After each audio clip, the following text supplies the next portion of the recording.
With a beautiful sunny day. Like now. Just like now, right? Or you could start off with a cloudy day. Or it could be raining. Or it could be raining, and guess what? It can also happen mid-game too. It's awesome, isn't it?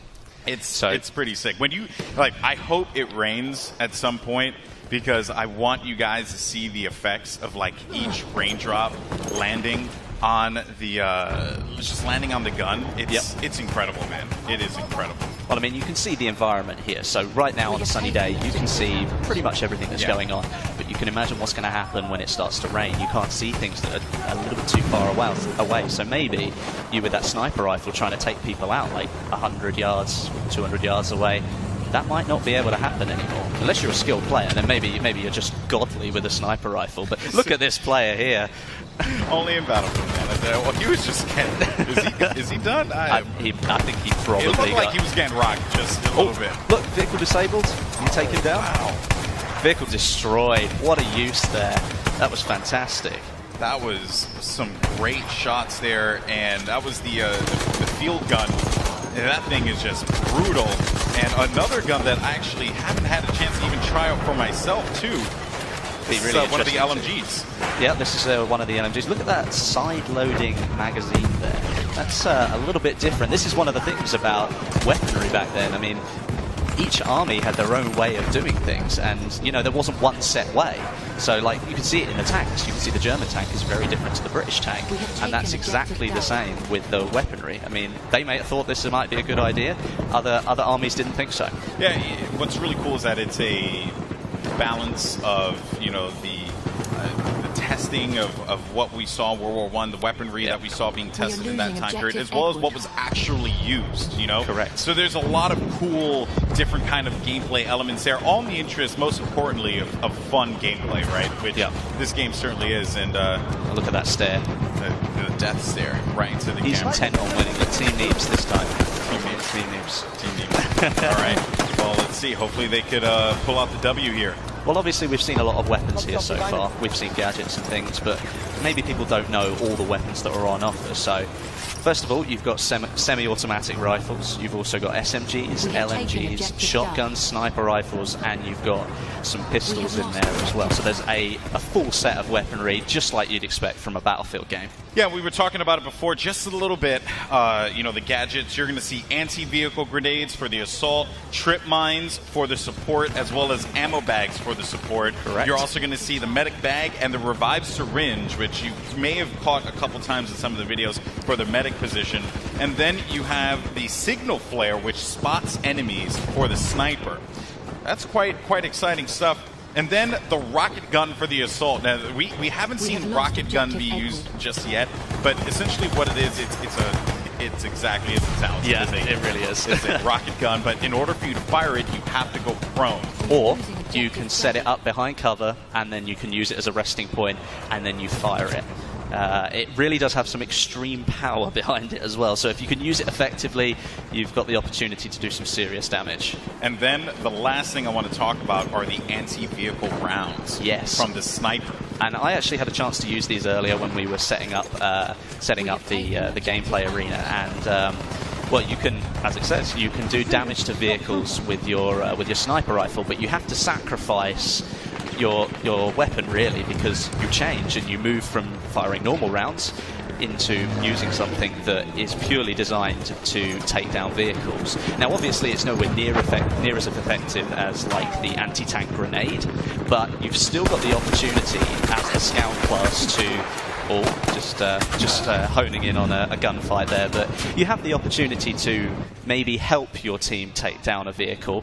You could take it down if it had a little health left, but you still feel like you've actually got a chance in that fight between you, just one infantry player, and a massive tank. Yeah. And I have to say, man, X Factor has been so impressive. He's been a one-man army, going for the tanks, going for the close-range gameplay, even playing some range. And just look at the way that he is absolutely lighting up the other team. They are approaching him from all angles, and he is holding it down. I believe this is his teammate as well. No, that was not. It was evidenced by that there. So that was Doom49 coming in hot with that pick.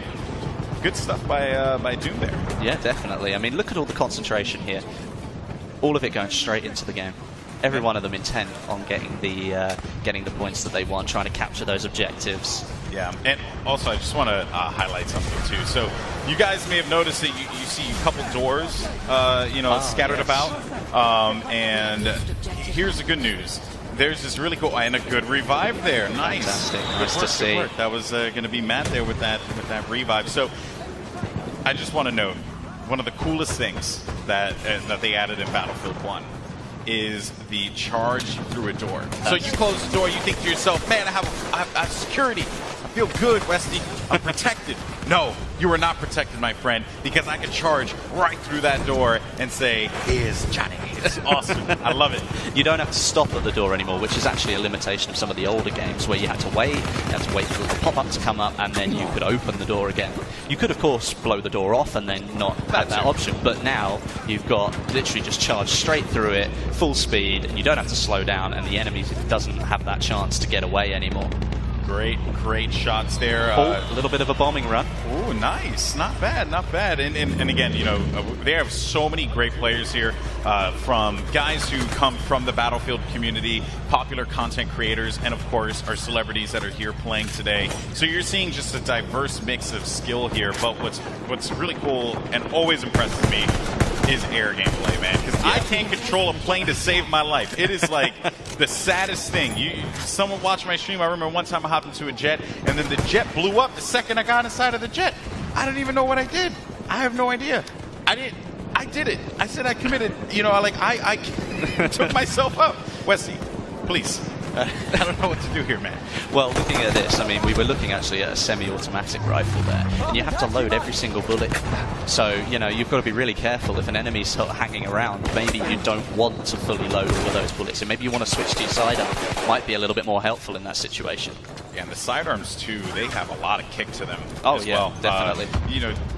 In previous Battlefields, I would be able to whip out the sidearm and get some reasonable shots at a distance. This time around, though, not the same thing.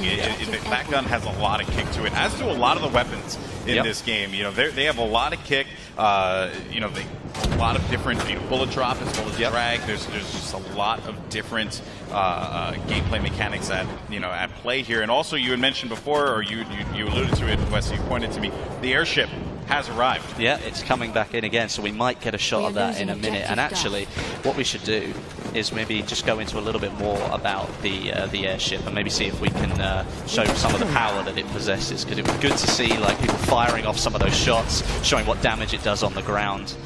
Be interesting to see. Feels bad, man. No, he's typing in. Here it Bad, comes. man. Here it comes. It's great.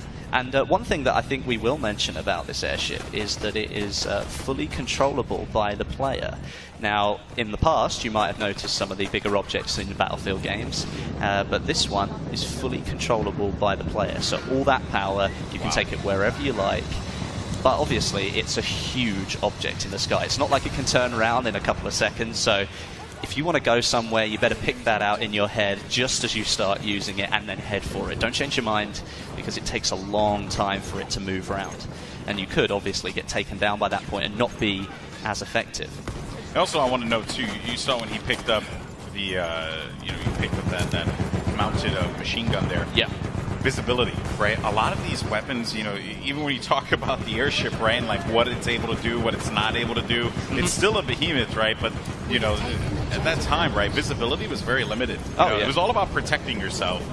So you'd see shielding all over the place. Yeah. Even some of the armor that you would see back then, because they actually wore full armor in World War I. Yep. It was insane, right? Especially with the weaponry that was at play at the time. But it was just the concept of running around with just full-blown armor. And even for those mounted machine guns, you see the just the visibility, the lack of visibility that you have. It's a trade-off for such a powerful weapon. Correct. I mean, that's something that you will know all the way through Battlefield 1. I mean, even looking at it here, you can see this tank's just pushing its way on through, but there are certain areas where you're like, right, well, I've got to try and get this tank out of a tiny little gap that I've got myself stuck in. it can't turn very quickly, it can't move very quickly, so you really need to be ready for the situation. You've got to learn how things really work. Like the semi-automatic rifles, for example, once you fired all those shots, you've got to individually reload, where an SMG might be better because you just pull out the magazine and pop another one in, away you go. So there's all these different, like, sort of intricate little things here that will come into play. And I think that because it's still the Battlefield game that you know, but it's just a little bit different, and it's a little bit, I think it feels better.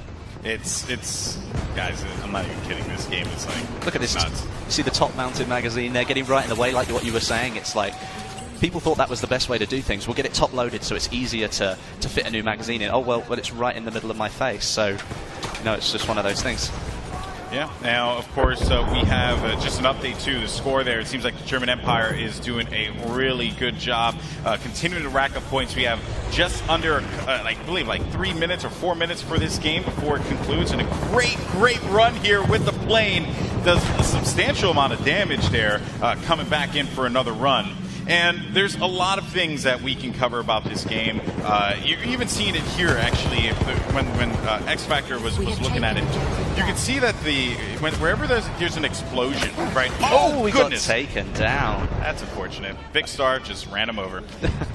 So, one thing to note, when a tank, explodes, right? When you shoot a shell into the ground, that ground now actually changes shape, right? It's fully deforming. Like you can just lower the ground a little bit to give yourself just a tad bit more cover. And now we're starting to see the rain come into play. So it started off as a beautiful sunny day in St. Quentin Scar, and now it's raining.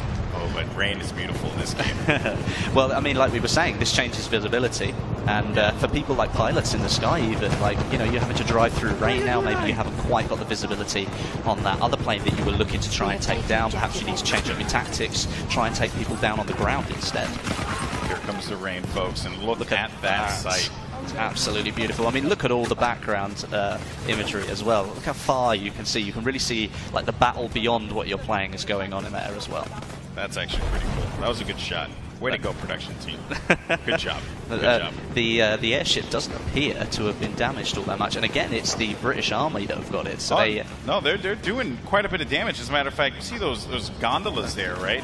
They actually host mounted machine guns. Yeah. You can shoot down those gondolas individually. Yeah. They will come crashing down on the ground. So there's just like carnage everywhere. Level cap, though, got shut down. If you've got if you think you've got good aim and you want to take the sniper rifle, it is actually possible to kill the people sitting in those gondolas without taking it down. You can take them out from on the airship. Oh, look how much damage is being done now. Oh, it looks like it's about to go. Oh, yeah. Or is it just the front? Is it coming down? It's coming down. I think it's coming down again. This is certainly not looking good for the airship. This was a UK airship here, and just the damage being done all the way in the distance. Look at that there, folks. All the way out there. This guy, Snow Mountain's nowhere near it, but it doesn't matter. Look at that. Just It's gone crashing completely in. down. Oh, man. But it comes down in a different position. It didn't come down there in the last game. The farmland, man. Yeah. Think about the farm. You've got a little bit jutting into some, like, the town area here, so you can see it's done some damage to the buildings, but it fell in a very different position, so it may not change that location as much as it did before. Yeah, before it was like smack dab in the middle, right? I mean, it was actually a very well placed one, considering. I think the production team got a good shot with that one. Oh yeah, it was great. Oh, this guy's just biding his time because there's an enemy tank out here. So he has the tank grenade. Yeah. Oh, he threw. I might have cancelled it.